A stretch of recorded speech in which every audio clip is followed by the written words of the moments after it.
దివ్యవాణి ప్రేక్షకులకు శుభాభివందనములు.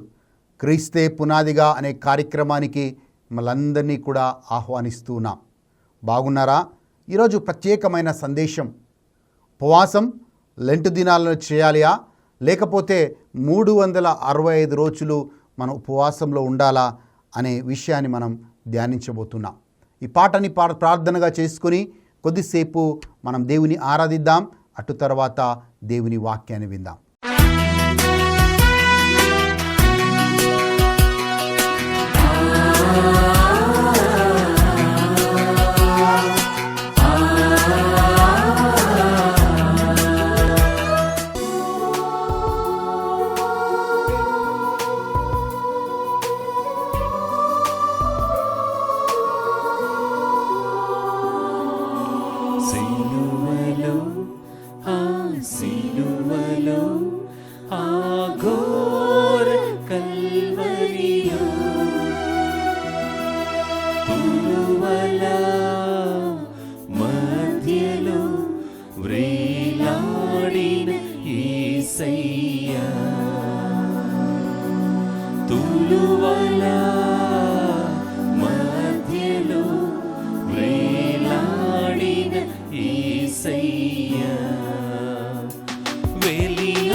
తడిపెను నీ తనువునే రుధిరంబుదారలే,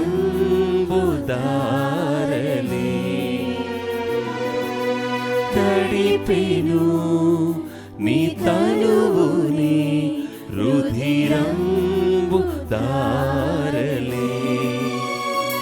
వెలి అయిన యేసయ్యా, బలి అయిన యేసయ్యా, వెలి అయిన యేసయ్యా, బలి అయిన యేసయ్యా, నిలువెల్ల నలిగితివా, నీవెంతో అలసితివా,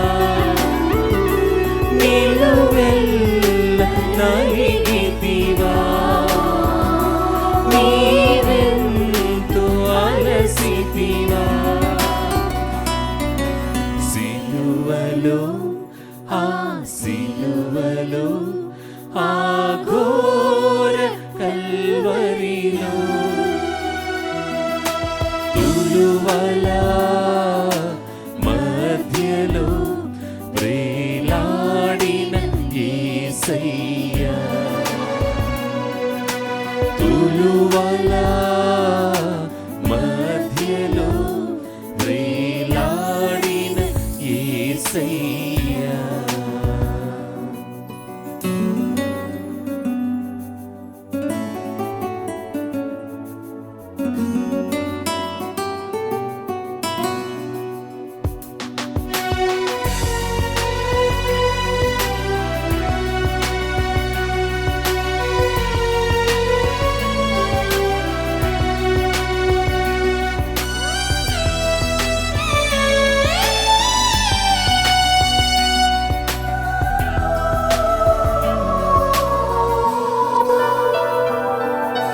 వధకు సిద్ధమైన గొర్రె పిల్లవోలే మోమున ఉమ్మివేయ మౌనివైనావే,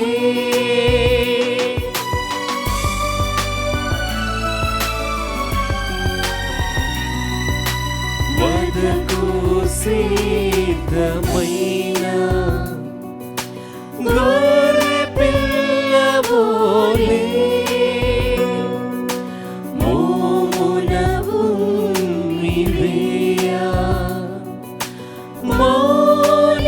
మౌనివైనావే, దూషించి అపహసించి హింసించినా నిన్ను, దూషించి అపహసించి హింసించినా నిన్ను, ఊహకు అందదు నీ త్యాగమేసయ్యా, ఊహకు అందదు నీ త్యాగమేసయ్యా, వెలి అయిన యేసయ్యా, బలి అయిన యేసయ్యా, వెలి అయిన యేసయ్యా, బలి అయిన యేసయ్యా, నిలువెల్ల నలిగితివా, నీవెంతో అలసితివా, నిలువెల్ల నలిగితివా, నీవెంతో అలసితివా, సిలువలో ఆ సిలువలో ఆ ఘోర కల్వరిలో తులువల మధ్యలో వేలాడిన యేసయ్యా, తులువల మధ్యలో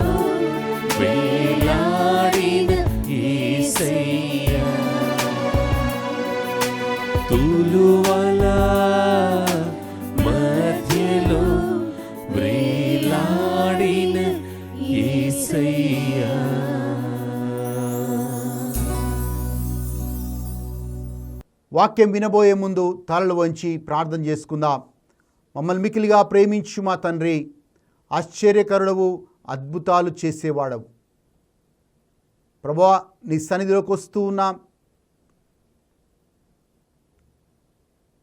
అనేక సమస్యలతో, భారమైన హృదయముతో ప్రభువా నీ సన్నిధిలోకి వచ్చిన వారందరికీ కూడా విశ్రాంతినిచ్చావు ప్రభువా, విడుదలనిచ్చావు ప్రభువా, స్వస్థతనిచ్చావు ప్రభువా, వాళ్ళకు ఓదార్పునిచ్చావు ప్రభువా, వాళ్ళకి ధైర్యంనిచ్చావు ప్రభువా. ఈరోజు నీ బిడ్డలు కూడా ఓదార్పుని, ధైర్యాన్ని, శక్తిని, బలాన్ని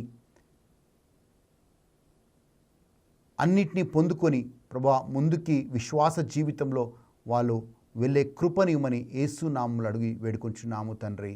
ఆమెన్, ఆమెన్.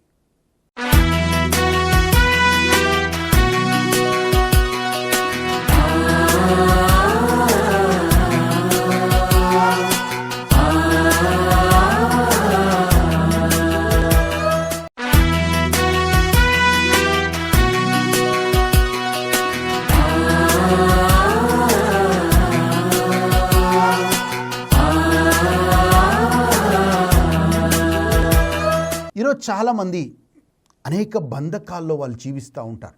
మనము యెహోషువ గ్రంథం 6-7 అధ్యాయాల్లో మనం చదివితే యెహోషువ అద్భుత రీతిగా ఆయన యోర్దాను నదిని దాటుకుంటూ వెళ్ళాడండి. యోర్దాను నదిని మనకి ఎర్ర సముద్రమే 2 పాయలుగా చీలినట్లుగా మనకు కనబడుతుంది. కానీ యోర్దాను నది దగ్గర ఆ యాజకులు వాళ్ళు కాలు పెట్టినప్పుడు ఒక పక్కకి నీళ్లు వెళ్ళిపోయి వాళ్ళందరూ కూడా ఇజ్రాయెల్ ప్రజలు పొడి నేల మీద ఆ యోర్దాను నదిని దాటుకుంటూ అటువైపు వెళ్ళిపోయారు. అది యెహోషువ జీవితంలో మొదటి అద్భుతం. అటు తర్వాత 6వ అధ్యాయంలో మనం చూస్తున్నాం, యెరికో గోడల్ని దేవుడు పడగొడుతూ ఉన్నాడు. వాళ్ళు దేవుని స్తుతించినప్పుడు అది యెహోషువ చూసిన 2వ అద్భుతం. అటు తర్వాత మనము చూస్తూ ఉన్నాం, ఆయి అనే పట్టణం ఉంది. ఆ పట్టణాన్ని వీళ్ళు ఎలాగైనా స్వతంత్రించుకోవాలి అనుకున్నారు.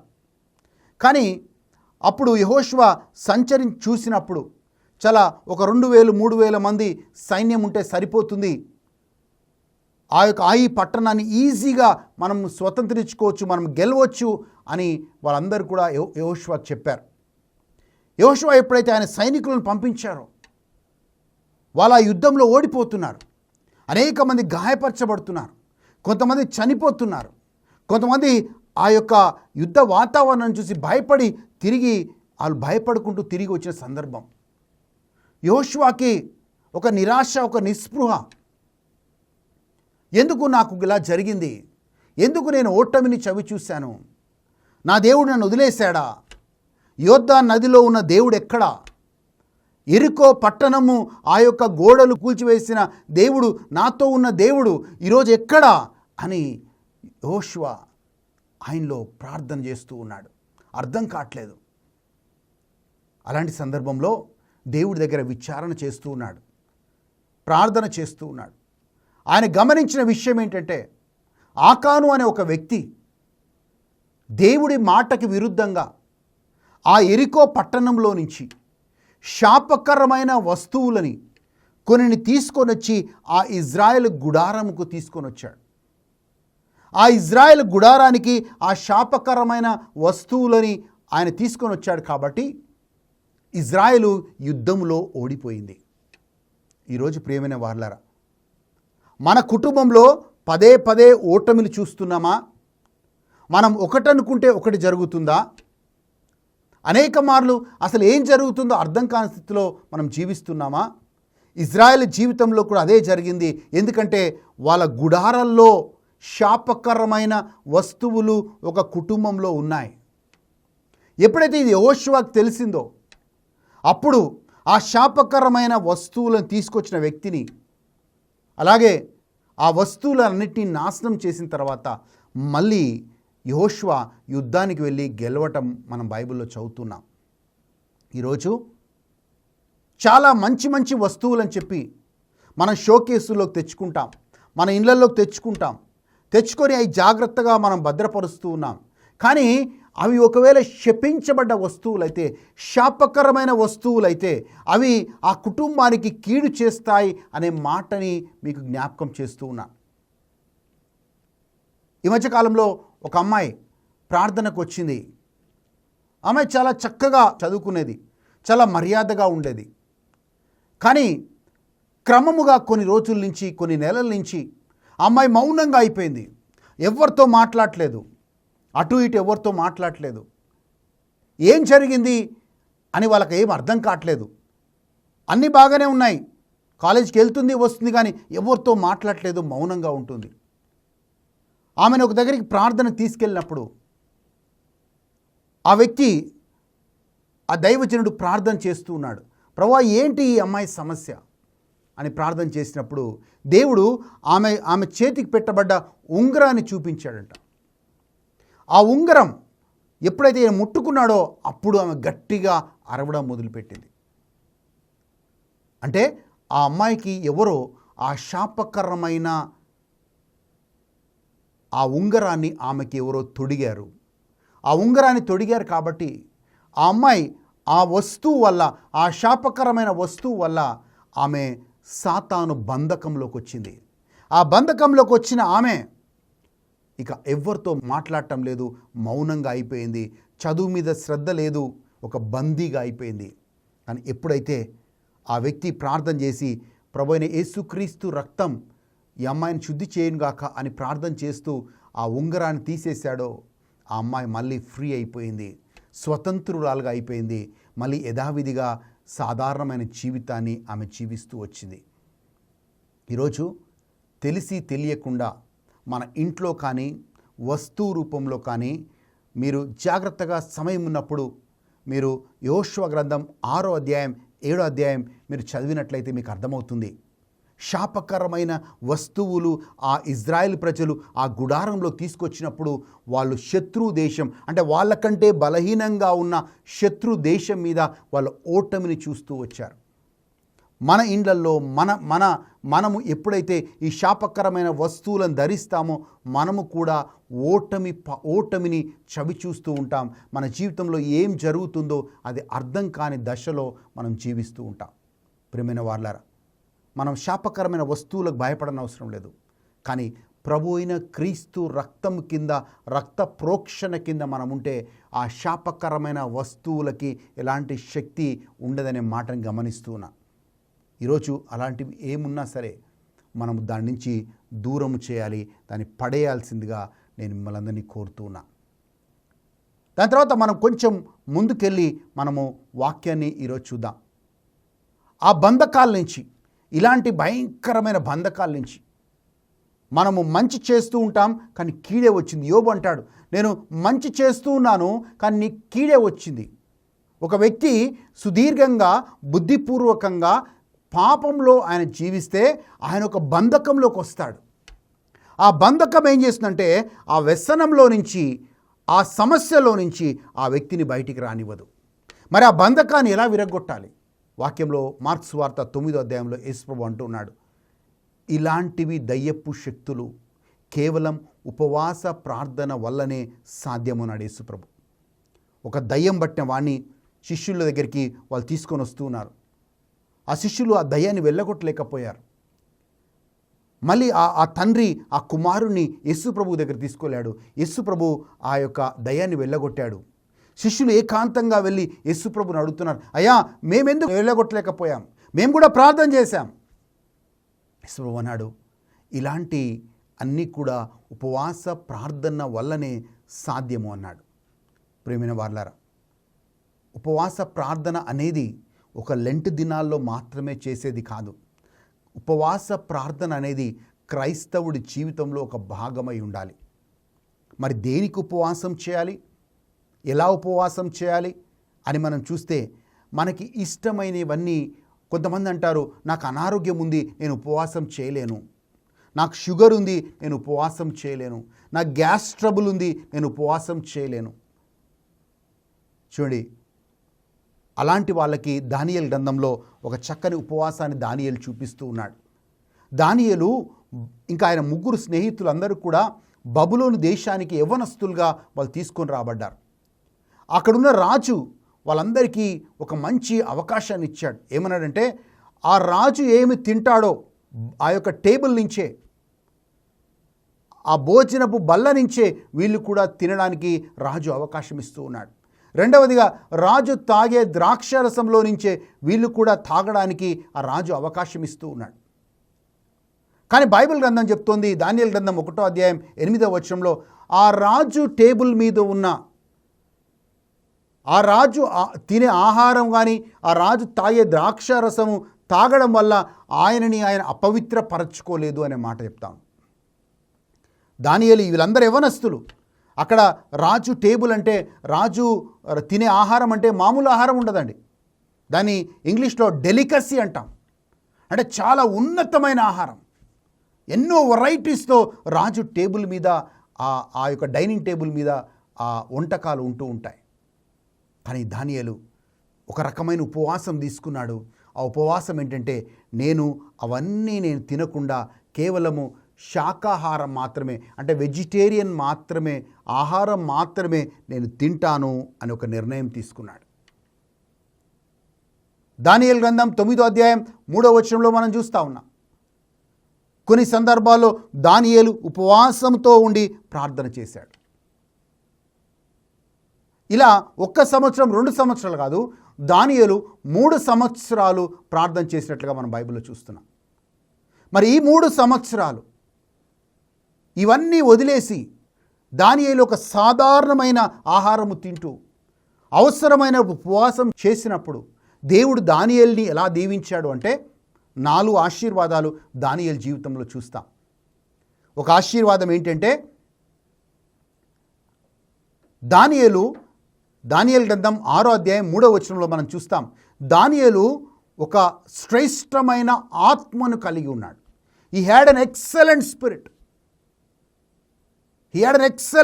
శ్రేష్టమైన ఆత్మని దానియేలు కలిగి ఉన్నాడు. రెండవ ఆశీర్వాదం, అలాంటి ఉపవాసాన్ని దానియేలు తీసుకున్నప్పుడు అలాంటి రెండవ ఆశీర్వాదం ఏంటంటే, రాజు ఒకరోజు దానియేలు పిలుస్తూ ఉన్నాడు. అక్కడున్న ఆ యొక్క పట్టణంలో ఉన్న జ్ఞానులందరినీ కూడా పిలుస్తూ ఉన్నాడు. పిలిచి అంటున్నాడు, నాకు రాత్రి ఒక కల వచ్చింది, ఆ కళ ఏంటో నాకు గుర్తులేదు, మీరు ఆ కళని చెప్పాలి, ఆ కళ అర్థం కూడా చెప్పాలి అంటున్నాడు. అక్కడున్న ఆ బబులోన్లో ఉన్న జ్ఞానులందరూ కూడా ఎవరు కూడా మేము ఎలా చెప్పగలుగుతాం, ఆ కళ ఏంటో కూడా మాకు తెలియదు అని వాళ్ళందరూ చేతులు ఎత్తేశారు. కానీ దానియేలు మాత్రం దేవుడి దగ్గరికి వెళ్ళాడు. ప్రభువా, ఆ కళ ఏంటో నాకు చెప్పు, ఆ కళ అర్థం కూడా నాకు చెప్పాయా అని ప్రార్థన చేశాడు. దేవుడు ఏం చేశాడంటే దానియేలుకి ఆ కళను చెప్పాడు, ఆ కళ యొక్క అర్థం కూడా చెప్పాడు. అంటే ఉపవాసంతో నువ్వు ఉంటే, ప్రార్థనలో నువ్వు ఉంటే, దేవుడు నీకు పరలోకంలో జరిగే కొన్ని విషయాల గురించి దేవుడు నీకు చెప్తాడు. దానియేలు అంత గొప్ప ఆశీర్వాదాన్ని, కలల్ని, దర్శనాలని ఆయన చూడగలిగాడు. ఆ కలల దర్శనాల యొక్క అర్థాన్ని దానియేలు చెప్పడానికి దేవుడు దానియేలు జ్ఞానం ఇచ్చాడు. 3వ ఆశీర్వాదం మనం దానియేలు చూస్తూ ఉన్నాం. ఎడతెగక ప్రార్థన చేసినప్పుడు దానియేలు గ్రంథం 10వ అధ్యాయం మొదటి 3 వచనాలు మనం చూస్తే, దానియేలు ఒకసారి 3 వారాలు ఉపవాసంతో ఆయన ప్రార్థన చేస్తూ ఉన్నాడు. ప్రార్థన చేసినప్పుడు దానియేలు గ్రంథం 10వ అధ్యాయం 13వ వచనంలో మనం ఇలా చదువుతున్నాం. దానియేలు ప్రార్థన చేసినప్పుడు మొదటి దినముననే దేవుడు ఆయన ప్రార్థన ఆలకించాడు. కానీ ఆయనకు జవాబు రాలేదు. 21 రోజుల తర్వాత ఆయనకి జవాబు వచ్చింది. కానీ బైబిల్ ఏం చెప్తుందంటే, దానియేలు ప్రార్థన చేసిన మొదటి దినముననే ఆయనకి జవాబుని దేవుడిచ్చాడు. మరి 20 రోజులు ఏమైంది? ఈ 20 రోజులు సాతాను ఆ యొక్క ఆశీర్వాదం, ఆ సమాధానం దానియేలుకి రాకుండా అడ్డుకుంటూ వచ్చింది. అయితే దానియేలు ప్రార్థన పట్టువిడకుండా ప్రార్థన చేస్తూ వచ్చాడు కాబట్టి మికాయేలు దేవుడు పంపించి ఆ యొక్క సమాధానాన్ని, జవాబుని దానియేలుకి తీసుకొని వచ్చాడు 21 రోజు తర్వాత. మనం ఉపవాస ప్రార్థన చేసినప్పుడు మన కనపడని అంధకార శక్తులని దేవుడు నశింపచేస్తాడు. ఎఫెసీయులకు రాసిన లేఖలో 6వ అధ్యాయం 12వ వచనంలో పౌలు ఈ మాట అంటాడండి, మనము పోరాడునది ఈ లోక సంబంధులతో కాదు, మనం పోరాడునది శరీరదారులతో కాదు, మనం పోరాడేది అంధకార శక్తులతో. దానియేలు ఆ ప్రార్థన ద్వారా అంధకార శక్తులని నశింపచేసి దేవుడి దగ్గర నుంచి రావాల్సిన జవాబుని ఆయన పొందుకున్నాడు. 4వ ఆశీర్వాదం, దానియేలు ఉపవాసం చేసి ప్రార్థన చేసేవాడు కనుక శత్రువులకు భయపడేవాడు కాదు. అనేక మంది శత్రువులు ఆయన మీద పన్నాగం పన్ని ఆయనని సింహాల బోన్లోకి పడేశారు. కానీ దానియేలు భయపడలేదు. దానియేలు విశ్వాసంలో చెలించలేదు. ఎందుకంటే ఈ శత్రువుల కంటే, ఈ సింహాల కంటే నా దేవుడు గొప్పవాడు అని దానియేలు నమ్మాడు. ఆ సింహాల నోళ్ళని మూసేసి దానియేలుని దేవుడు కాపాడాడు. నీ శత్రువుల నుంచి నిన్ను దేవుడు కాపాడునుగాక. నీ చుట్టూ ఉన్న అంధకార శక్తులు, బంధకాల నుంచి దేవుడు నీకు విడుదలనిచ్చునుగాక. అలాగే ఉపవాసం చేసి ప్రార్థించినప్పుడు నీ కలల్లో, దర్శనాల ద్వారా దేవుడు నీతో మాట్లాడునుగాక. నువ్వు ఉపవాసం చేసి ప్రార్థన చేసినప్పుడు దేవుడు శ్రేష్టమైన ఆత్మని నీకు ఇచ్చునుగాక. మనం లెంట్ దినాల్లోనే కాదు, 365 రోజులు ఉపవాసంతో దేవుడితో కనిపెట్టుకుందాం. దేవుడు మిమ్మల్ని, మీ కుటుంబాలని ఈ బంధకాలన్నించి విడుదలనిచ్చి దేవుడు మీ కుటుంబాలని దీవించేవాడిగా ఉంటాడు.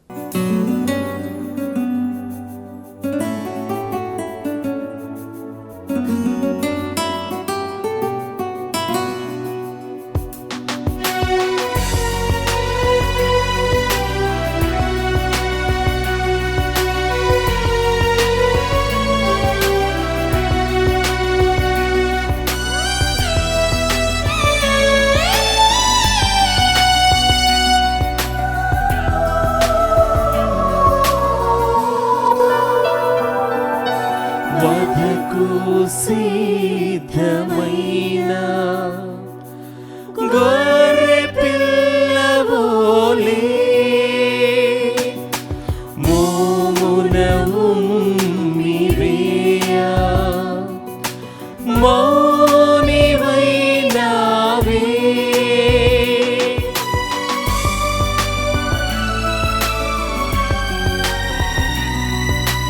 వధకు సిద్ధమైన గొర్రె పిల్లవోలే మోమున ఉమ్మివేయ మౌనివైనావే. దూషించి అపహసించి హింసించినా నిన్ను, దూషించి అపహసించి హింసించినా నిన్ను, ఊహకు అందదు నీ త్యాగమేసయ్యా. ఊహకు అందదు నీ త్యాగమేసయ్యా. వెలియైన యేసయ్యా, బలి అయిన యేసయ్యా, వెలి అయిన యేసయ్యా, బలి అయిన యేసయ్యా. నిలువెల్ల నలిగితివా, నీవెంతో అలసితివా. నిలువెల్ల నలిగితివా, నీవెంతో అలసితివా. సిలువలో, ఆ సిలువలో, ఆ ఘోర కల్వరిలో తులువల మధ్యలో వేలాడిన యేసయ్యా. తులువల మధ్యలో వేలాడిన యేసయ్యా. తులువల మధ్యలో వేలాడిన యేసయ్యా.